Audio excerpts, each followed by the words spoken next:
Marsha P. Johnson is an LGBT plus icon that many of us have heard of.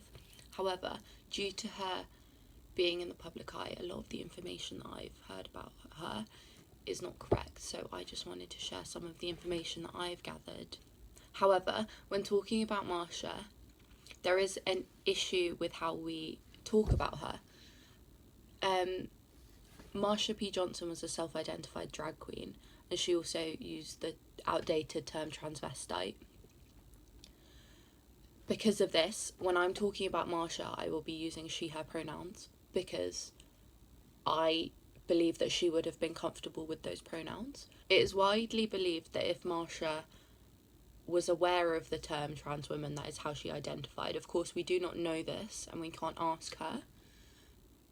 But because she used the term transvestite and identified with that community as well as drag queens, I believe that she would have been comfortable using she, her pronouns.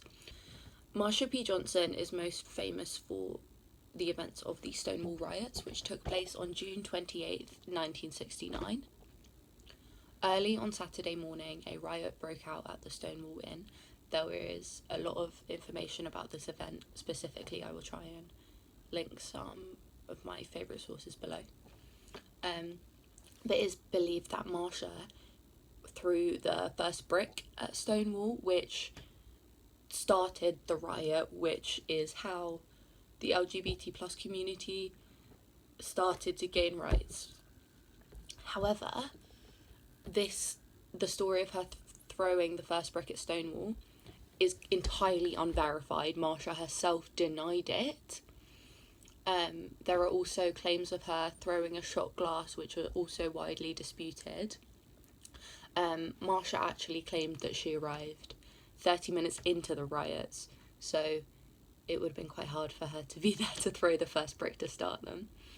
The myth or story of her throwing the first brick at Stonewall is potentially derived from multiple sources stating they saw her climb a lamppost and drop a bag of bricks on a police car. And that is where the rumours come from. However, there are things we do know about Marsha for a fact. She lived in New York and was born in 1945. She was referred to as the Queen of Greenwich Village. Marsha was very active in the LGBT plus community. She was very well known. She was very widely loved. She had friends in high places like Andy Warhol, and she was always generous, giving out flowers at protests and really spreading the beautiful aura that she had. Following the Stonewall riots, she joined the Gay Liberation Front, which were responsible for the first Christopher Street Liberation Pride, which is essentially where Pride was born. It took place the year after, like the anniversary, the year after of the Stonewall riots. Marsha and the Gay Liberation Front also staged a sit-in at the University of New York because the university cancelled a dance because it was being sponsored by a gay organisation. This nowadays seems like a crazy lawsuit that we could just win in an instant, but I think it's important to remember that back in Marsha's day, in the 1960s, 1970s, homophobia was the norm. Most people were entirely unaware of trans people's existence.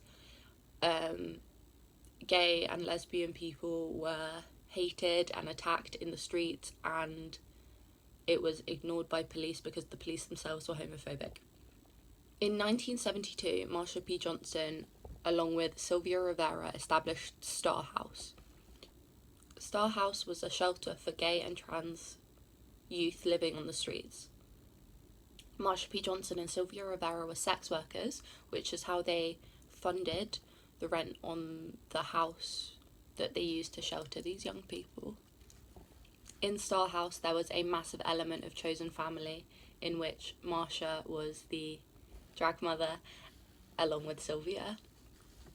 Marsha is also most famous for her acts at the 1973 Pride Parade. Drag queens were banned from marching in the parade because it was believed that they gave the LGBT plus community a bad rep.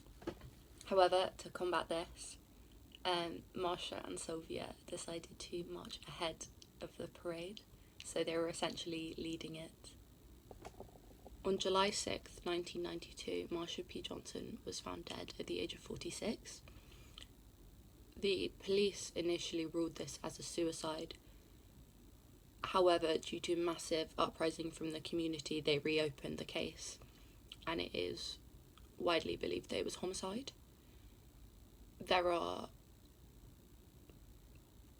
There is also a lot of information, including a Netflix documentary, about Marsha P. Johnson's death and the theories behind it, and why most signs point to murder, if not all,